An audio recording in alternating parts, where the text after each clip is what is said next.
This is Guy Claxton. He's a cognitive scientist who has contributed a lot to how we view and attempt to reform the school's curriculum today. One of his most well-known ideas is that of learning power. What is learning power? It's the idea that students, no matter their intelligence, can each acquire a set of attitudes and abilities that help them successfully learn new material.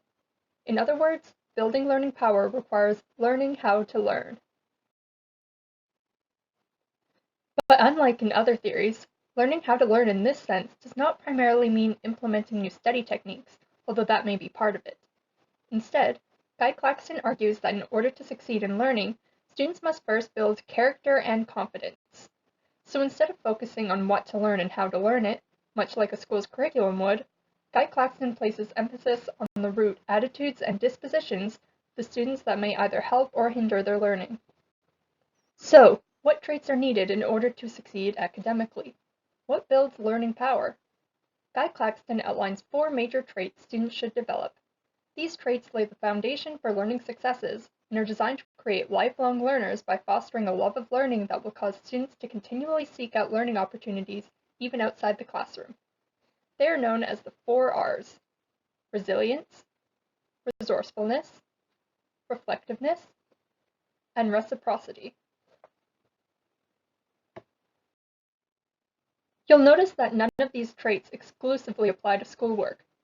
Being resilient and resourceful, for example, are traits that can help one succeed in a variety of situations and not just academics. However, each trait holds certain implications for how one learns. Resilience refers to how well a person can persevere when faced with learning challenges. Learning any subject, after all, can be challenging, but a resilient person will work to overcome these challenges and succeed in the end.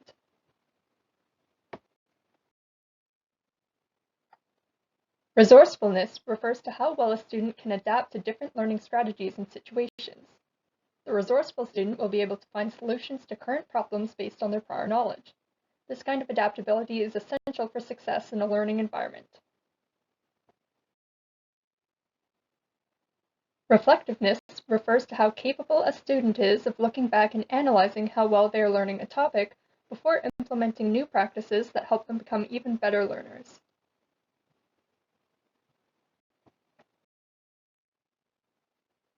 Reciprocity refers to how well a student is able to either work alone or collaborate with others in order to further their own learning. This involves how well a student is able to understand and interact with their peers, as well as how well they are able to contribute their own ideas in a group setting.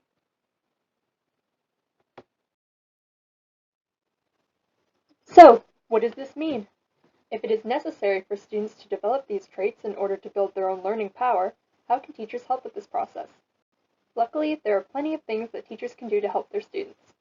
Building learning power emphasizes the need for change within the classroom environment and how we think about education in general, with a focus on students fully mastering and understanding a subject rather than just retaining the minimum needed to pass a test. In a rather traditional notion of education, teachers lecture at the front of a classroom while students take notes.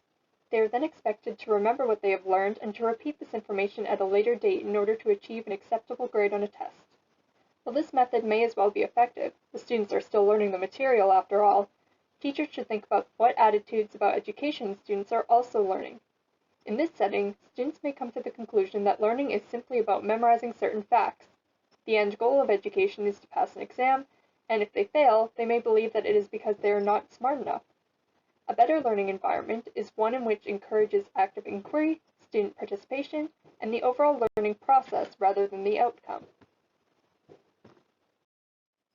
An important part of student learning is the epistemic apprenticeship. That is, students don't just learn from textbooks or lessons. They learn from observing the behavior of others. If a teacher believes that learning is only memorization or that test scores determine intelligence, the students are sure to believe this as well. Teachers may feel pressure to know all the answers, but it may be beneficial for students to see that teachers are also learners and, in this way, a lot like them.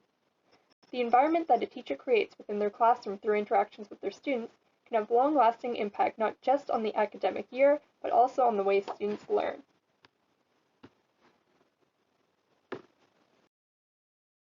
So this has been a brief overview of Guy Claxton's Building Learning Power program, the qualities it seeks to develop within students, and how these qualities can be encouraged in the classroom.